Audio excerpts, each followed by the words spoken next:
तो hi friends, स्वागत है आपका आज की क्लास में। तो आज आपको पढ़ाने वाले हैं हम सिस्टम ऑफ यूनिट्स, मात्रक की पद्धतियाँ। तो ये फिजिक्स का एक बहुत ही इम्पोर्टेंट टॉपिक होता है और जो होता है इसके बारे में आज आपको हम पढ़ाएंगे। तो जो इसमें जो होता है आपको बताने वाले हैं, जैसे कि जो फिजिक्स में सबसे पहले आता है मतलब मात्रक जो होता है वो इम्पोर्टेंट टॉपिक होता है। तो जो भौतिक विज्ञान, ठीक है।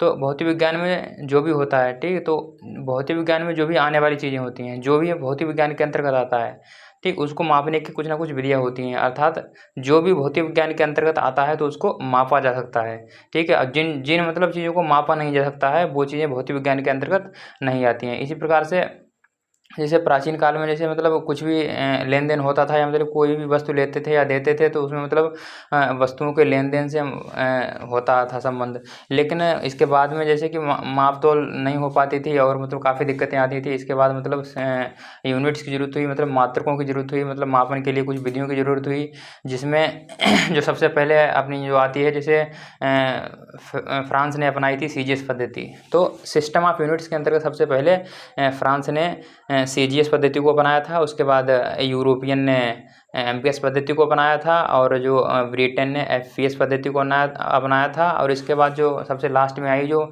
इंटरनेशनल यूनिट के रूप में जानी गई, जिसको एसआई पद्धति कहते हैं। तो इन्हीं 4 पद्धतियों के बारे में आपको पढ़ाएंगे आज हम। तो बने रहिए आज हमारे साथ आज की क्लास में। तो आज की क्लास बहुत ही मतलब शानदार होने वाली है। तो बने रहिए आज हमारे साथ आज की क्लास में, ठीक है। तो जो सबसे पहले बात आती है जैसे सिस्टम ऑफ यूनिट्स, ठीक है। तो सिस्टम ऑफ यूनिट्स जो जिस प्रकार से मतलब वस्तुओं को मापने या तौलने के लिए जो ज़रूरत पड़ी, ठीक है, तो किस आधार पर पड़ी, तो जो इसमें जो अपनाया गया, तो सबसे पहले आता है दूरी मापने में, ठीक है। सबसे पहले दूरी के लिए, ठीक है। उसके बाद द्रव्यमान के लिए, ठीक है, द्रव्यमान के लिए। और इसके बाद समय के लिए।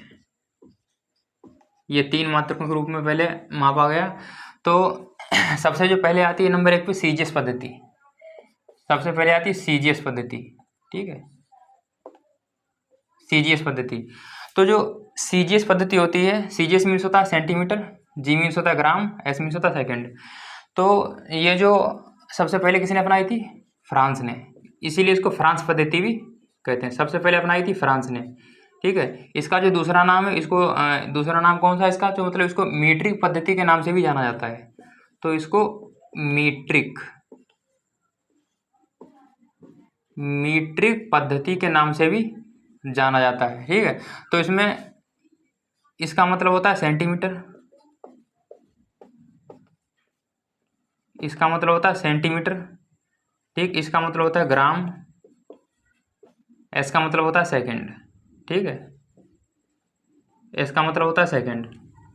तो जो सबसे पहली पद्धति आई वो थी सीजीएस पद्धति, जो कि फ्रांस के द्वारा अपनाई गई। ये सबसे पहले फ्रांस के द्वारा अपनाई गई, इसीलिए इसको फ्रांस पद्धति के नाम से भी जाना गया। तो अब इसके बाद आती है नंबर 2 पर आती है एमकेएस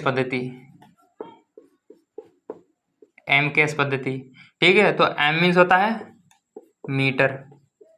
तो सबसे पहले ये मतलब जो इसमें जो दूरी को जो मापा गया सेंटीमीटर में, और जो द्रव्यमान को मापा गया ग्राम में, और जो समय को मापा गया वो सेकंड में मापा गया। तो इस प्रकार से जैसे अब काफ़ी दूरियां आई, जैसे मतलब देश से विदेश की दूरी मतलब कैसे सेंटीमीटर में मतलब काफ़ी ज़्यादा हो जाएगी। तो मतलब इस डाउट को दूर करने के लिए बाद में जो एमकेएस पद्धति आती है वो यूरोपियन के द्वारा आती है, ठीक। तो यूरोप में आती है एमकेएस पद्धति, जिसके द्वारा जो दूरी को मीटर में मापा गया, और जो के जो द्रव्यमान को है तो द्रव्यमान को किलो में मापा गया, ठीक है। द्रव्यमान को किलो में मापा गया, और जो इसको सेकंड में मापा गया, समय को सेकंड में मापा गया। तो जो इसके बाद अब ये कौन सी आती है, ठीक है, तो ये होती है यूरोपियन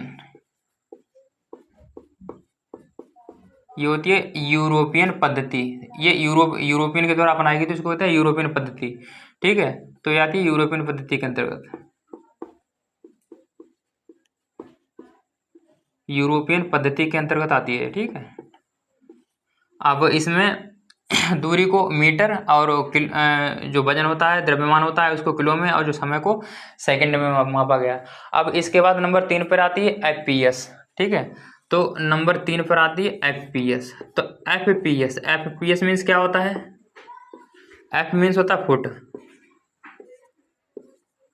एफ मीन्स होता है फुट। और इसके बाद जो पी होता है, पी का मतलब पाउंड, पी का होता है पाउंड और समय का होता है सेकंड। ठीक है, तो एफ फीट भी लिख सकते हैं, ठीक, फीट या फुट एक ही बात होती है, कोई दिक्कत नहीं, फीट या फुट।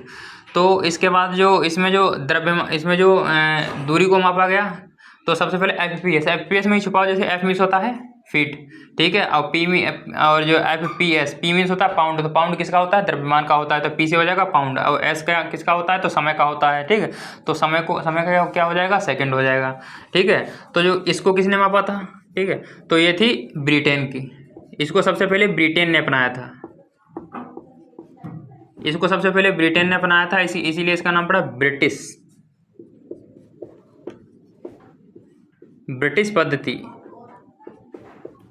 ब्रिटिश पद्धति या अमेरिकन पद्धति। इसके बाद इसको अमेरिका ने अपनाया, तो अमेरिकन पद्धति हो जाएगा, ठीक है। अब इसके बाद नंबर 4 पर आती है एसआई पद्धति, ठीक है। तो जो एसआई पद्धति में क्या होता है, इंटरनेशनल सिस्टम ऑफ यूनिट, तो एसआई पद्धति। तो इसके बाद सबसे जो मॉडर्न जो पद्धति आई वो एसआई पद्धति आई। तो जो एसआई पद्धति का क्या रूप होता है, जो एसआई पद्धति होती है वो मतलब जो एमकेएस का ही एक परिवर्तित रूप है। तो जो एसआई पद्धति है, तो एसआई पद्धति ये एमकेएस का एक परिवर्तित रूप है, एमकेएस का परिवर्तित रूप। तो जो एसआई पद्धति होती है एमकेएस का जो एक परिवर्तित रूप होती है। तो जो एसआई का मतलब क्या होता है, तो होता है इंटरनेशनल सिस्टम ऑफ यूनिट, इसको लिख लीजिए, क्या होता है, इंटरनेशनल सिस्टम ऑफ यूनिट, ठीक है। तो इंटरनेशनल सिस्टम ऑफ यूनिट, तो INT international system of unit, international system of units, ठीक है। तो जो इसके बाद क्या हुआ, जैसे कि पहले तो आई मतलब सीजीएस, तो सीजीएस पद्धति का क्या मतलब होता है, सीजीएस मतलब जो दूरी होती है, ठीक है, इसमें सीजीएस दूरी को सेंटीमीटर में मापा गया, और जो द्रव्यमान को ग्राम में मापा गया, और जो समय को सेकंड में मापा गया।